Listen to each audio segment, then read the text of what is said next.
What's good with y'all? For this ambidextrous drawing video, I'm gonna be filling up one of my bigger sketchbook pages with my Omnilinear abstract designs. As I was drawing this one out, I did grab both my red and blue pens, and I sort of just let myself get to work. What started as a small ripple on the page just slowly expanded outwards. I drew a lot of spirals for this one as I was going for something that just continued onwards. And in that, it just turned into layers and layers of lines. On the first original layer that I started with, as I was saying before though, I kept on alternating back and forth between the red and the blues.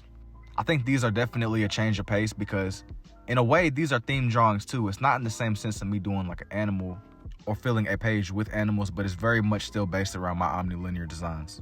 It'll be days where I'll be less theme oriented and I just want to make art in its rawest form. Even if that means I'm drawing something that isn't already out there. And that's definitely the cool thing about these. It's more like I'm drawing from imagination instead of looking at like a reference or something that I got pulled up on my computer. And a lot of the drawings that I've done recently, I've based it around things that are already out there in reality with my own little abstract twist on it. But the cool thing about these is these come straight from me. But what I've come to find too is that while I use the same colors, you can make entirely different pieces. These are a lot more loose and the whole vibe is a lot different. A lot of the times whenever I'm doing things that already exist, my line texture is a lot more jagged, if that makes any sense. I like to look at these more of a string of ideas. It isn't grounded in the same sense that my other ones are. I feel like these got their own little artistic charge to them. With that said though, my thought process was, instead of me finishing off the first layer, I took a couple of my black pens and I ended up going over the red that I originally started with.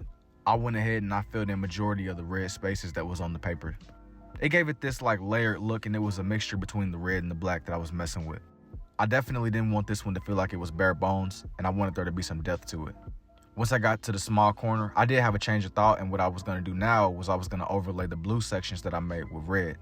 But I didn't overlay it to the point to where everything felt like it was just a mess and it was on top of each other.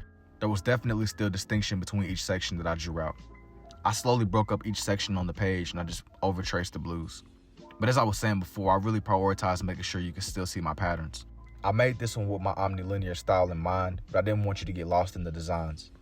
So I did this just to make it seem more sharp and make the blue not feel like it was sitting right on top of the paper. Everything was coming together. There was a sense of wholeness with this one as it was coming together too. I always like to layer my drawings as I feel like it makes them have that more lifelike feel. Here's for the red lens, and now for the blue. Let me know what y'all think about this one down below, and if you're interested in seeing more, don't forget to like and follow, and I will see y'all in the next one.